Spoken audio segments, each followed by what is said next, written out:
भारत जनसंख्या के लिहाज से दुनिया भर में दूसरे नंबर पर है, लेकिन आपको ये जानकर हैरानी होगी कि करीब 80 साल बाद भारत की जनसंख्या घटकर 100 करोड़ तक सिमट सकती है। जी हाँ, संयुक्त राष्ट्र जनसंख्या डिवीजन के अनुमान के मुताबिक वैश्विक जनसंख्या में भी करीब 2 अरब की गिरावट आ सकती है। इसकी वजह प्रजनन दर यानी फर्टिलिटी रेट में गिरावट को माना जा रहा है। आपको बता दें कि पिछले 70 सालों में भारत कुल प्रजनन दर यानी TFR के मामले में पहले से ही काफी गिरावट का सामना कर रहा है।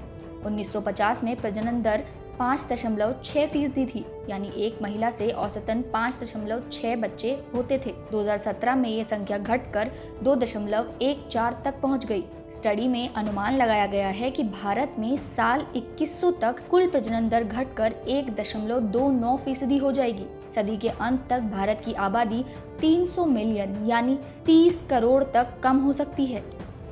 वॉशिंगटन इंडस्ट्री के institute for health matrix and evaluation के शोधकर्ताओं ने दर्शाया है कि साल 2100 में वैश्विक स्तर पर भी फर्टिलिटी रेट में गिरावट आएगी।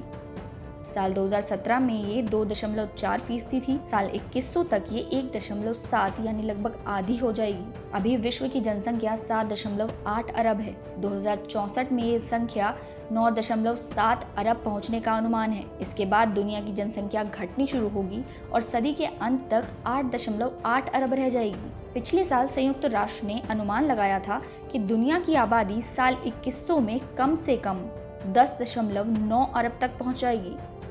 स्टडी के मुताबिक 2100 में भारत सबसे ज्यादा जनसंख्या वाला देश बन जाएगा। इसके बाद नाइजीरिया का नंबर आएगा। भारत और नाइजीरिया दोनों ही चीन को पीछे छोड़ देंगे। स्टडी के मुताबिक चीन की आबादी 4 साल में 1.4 अरब हो जाएगी। इसके बाद इसमें गिरावट आएगी और साल 2100 तक ये घटकर करीब 73 करोड़ रह जाएगी। भारत समेत कई देशों में प्रजनन दर में गिरावट आई है और ये रिप्लेसमेंट लेवल से कम हो गई है। आगे चलकर आर्थिक और सामाजिक जीवन पर इसके गंभीर असर होंगे। रिपोर्ट के हिसाब से 15 साल से कम उम्र वाली आबादी की तुलना में 80 साल की उम्र वालों का अनुपात बढ़ेगा और जनसंख्या में 25% तक की गिरावट देखी जाएगी। जनसंख्या में इस बदलाव के आर्थिक परिणाम बेहद चुनौतीपूर्ण होंगे।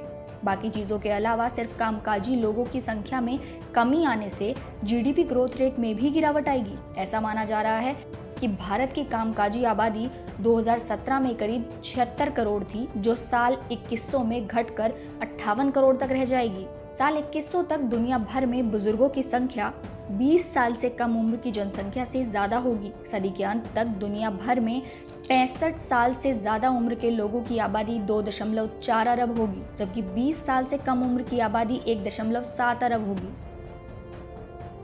विशेषज्ञों का कहना है कि ये अध्ययन भारत की जनसंख्या के बारे में पूरी तस्वीर पेश नहीं करता। इतनी लंबी अवधि के लिए अनुमान लगाने की अपनी सीमाएं हैं।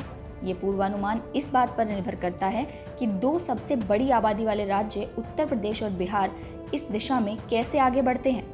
ताज़ा आंकड़ों के मुताबिक यूपी की कुल प्रजनन दर 2.7 है और बिहार में ये 3.4 है।